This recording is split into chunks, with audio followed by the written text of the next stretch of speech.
Letambulu ethi normalizo emsakazweni nanda 88.5 FM isikhathi 14 minutes after 10 ekseni kumhla 15 kuMarch 2026 uhleleke no Queen Rejoice Konthabo Sambot Konbabudaba Enhlemiyeza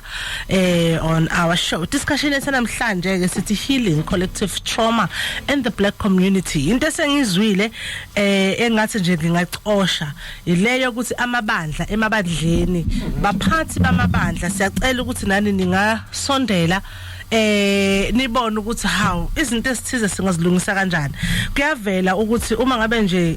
umthandazo uyasebenza kodwa entweni ezinjengalezi ikhona lento yokuthi ukuba professional yabona ebandleni nangaphakathi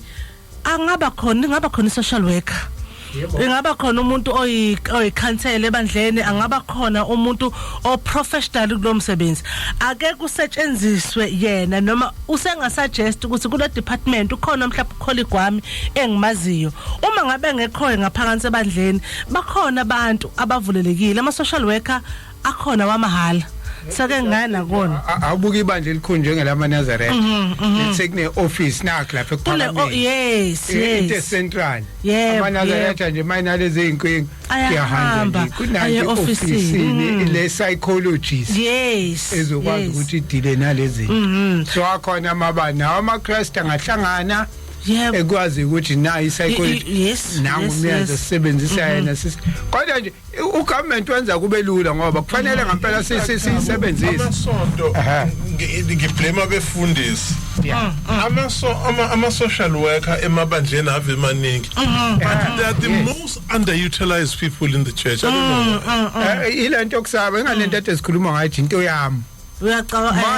mangeke ngalokhuzi social worker manje abantu sebezothemba lona bangathembi mina that is the complex yeah I think if mistake enzo abefundisi abathi bayazama yileyo ukuthi kube yibona abafuna ukwenza umsebenzi abangaqeqeshelwanga futhi okungesiyi professional iyona problem ye TLC le njengoba betele ukuthi you cannot have a situation where the church is going to be unregulated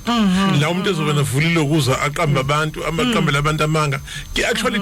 dishing out incorrect religion engekho biblically based kodwa expect ukuthi fanele abantu ba embrace lonto mina I've seen abantu beshumela into engekho Queen Rejoice I've listened kuma sermons angekho uzumangale which Bible is this gentleman using bashumayela ivangeli elimanipulative elizokhona ukuthi livune inhloso zabo ngalabantu abane trauma